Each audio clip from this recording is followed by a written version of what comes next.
Hello and welcome to KnightHunter Books. Today we're going to do a video covering where we've been for the past few weeks, which is namely two different cons on two different continents, NineWorlds and WorldCon. So starting off with NineWorlds, which is a con that kind of covers anything you can geek out about. So books, but also TV, film, games, anything.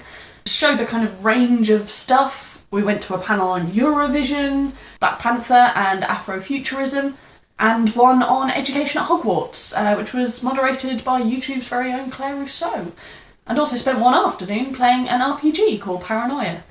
We did, of course, meet some other YouTubers there, including Elizabeth from Books and Pieces, Caitlin from Kitty G, and Eleanor from Eleanor Reads Books. We'll put links to all the channels that we mentioned down below. So yeah, it was really lovely to see them all again. There was, of course, a little trade hall, so of course we couldn't resist buying some books. Mostly I couldn't resist buying some books. Yeah, I'm talking about the cons because John bought all the books. We saw Jessica Meets on a panel about representation of asexuality, and we picked up her book called Wolf Unleashed. It features a lot of LGBT characters, and it's set in a world where werewolves are a known quantity, and their regeneration makes them a subclass owned by sadistic masters or anybody who has incredibly dangerous work to be done. Solaris normally has a table at NineWorlds, and we picked up a couple of books on offer. They are Revenant Gun by Yoon Ha Lee, the final book in the Machineries of Empire trilogy. We also picked up an anthology that I've had my eye on for a while, The Djinn Falls in Love, edited by Mahvesh, Murad and Shurin, which includes a veritable A to Z of authors I like, plus a load more that I'm sure I will. The day after NineWorlds finished, then we got on a plane and flew over to California, to San Francisco, where we spent a few days doing the touristy things, but also going to lots of bookshops. We're bookish tourists. Yeah, that's how we do cities. These included City Lights, Dog-Eared Books, The Booksmith, The Bindery, and Borderlands Books, which kind of cover quite a few different kinds of bookshops. You've got second-hand bookshops there, science fiction and fantasy specialists, which was nice to see in Borderlands, and one that actually was as much a bar as a bookshop, which I haven't seen before. We did pick up a couple of books. In Borderland Books, I picked up Tricks for Free, the umpteenth encrypted novel by Seanan Macguire. This combines Shannon's love of roller derby, theme parks, and urban fantasy. Also picked up a couple of books in The Booksmith, 3 Parts Dead by Max Gladstone, which you'll have heard me talk about repeatedly. And I've picked this up purely so I can thrust it in people's hands and say, read this, which is quite difficult to do with an ebook. The Prince and the Dressmaker by Wang, which is a middle grade graphic about a cross-dressing prince and the dressmaker who holds his secret. Then we went to San Jose for the 76th WorldCon, which, if you don't know, is the home of the Hugo Award and one of the world's kind of oldest, biggest science fiction and fantasy kind of book convention, where one of the major pluses for us was that there were so many authors that we really love that were there, which is less the case with NineWorlds. In fact, I think pretty much all my favourite panels had authors on that I love. In particular, there was one with Becky Chambers and her mum, ostensibly talking about the relationship between an author and her science advisor, but mostly just involved kind of stories about Becky's childhood and was just lovely.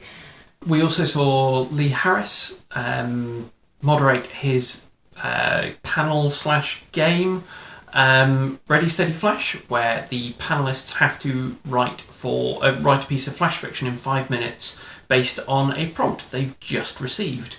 And this featured Seanan Macguire and some astonishingly good stories given the amount of time people had to write them. I think she finished early at least once, which might explain how she manages to publish so many books a year. One of the funniest panels we saw, you've probably seen other booktubers talk about, because there were about 6 of us in the audience, and this was the nominated YA authors talking about YA fiction and why they wrote it. For revenge seems to be the main answer in summary, but it was hilarious. So yeah, we were there with other booktubers who we got to hang out with, which was awesome, including Rachel from Kalanadi, Thomas from SFF 180, Claire Rousseau, Denise Harwood, Joe from Final Blow Joe, and Paul from Common Touch of Fantasy. I think one of the most amazing moments was coming out of the Hugo Awards ceremony and finding out they'd released the long list, and Kalanadi had made the long list for Best Fan Cast. So anyone who has eligibility to nominate for next year, please bear in mind, YouTubers can be on the list, they can be nominated. You will probably be hearing more about this as we get closer from a few of your favourite booktubers. There was quite a sizable trade haul. We were quite restrained, but still did pick up a few things. I picked up Nalo Hopkinson's Midnight Robber, which frankly I picked up because I really loved her book Brown Girl in the Ring, and they're difficult to get hold of in the UK. But does sound intriguing, set during a carnival on a Caribbean colonised planet. Having seen Ursula Vernon on a panel, I felt I had to go and pick up the Clocktaur War duology by T. Kingfisher, otherwise known as Ursula Vernon, which is set in a secondary world following a mixed adventuring party full of criminals and a paladin. We also acquired only one free book over the whole of the two cons, and this is Yaqteenya, The Old World by Yasser Bahjatt, which is translated from Arabic, and we actually saw him talk on a panel about genre fiction around the world, and he sounded really interesting, so I'm quite glad we managed to pick this up, because I don't think it would have been very easy to pick up in print in the UK. He actually runs his own publishing house, and they got reported for publicising black magic. So rather than withdraw the book and republish it in a couple of years, which they were advised to do, they took 3 boxes of the book and went to do a signing at the Ministry of Magic, which actually would have enforced such a ban. Which is a pretty ballsy move, honestly. Yes, that was amazing to hear about. So that was a haul and kind of a wrap-up of the 2 cons we went to. We will definitely be going to more next year, hopefully NineWorlds and WorldCon in Dublin. And hopefully we'll remember to clear out the TBR a bit before we go next time. Yeah. Sure, that'll happen.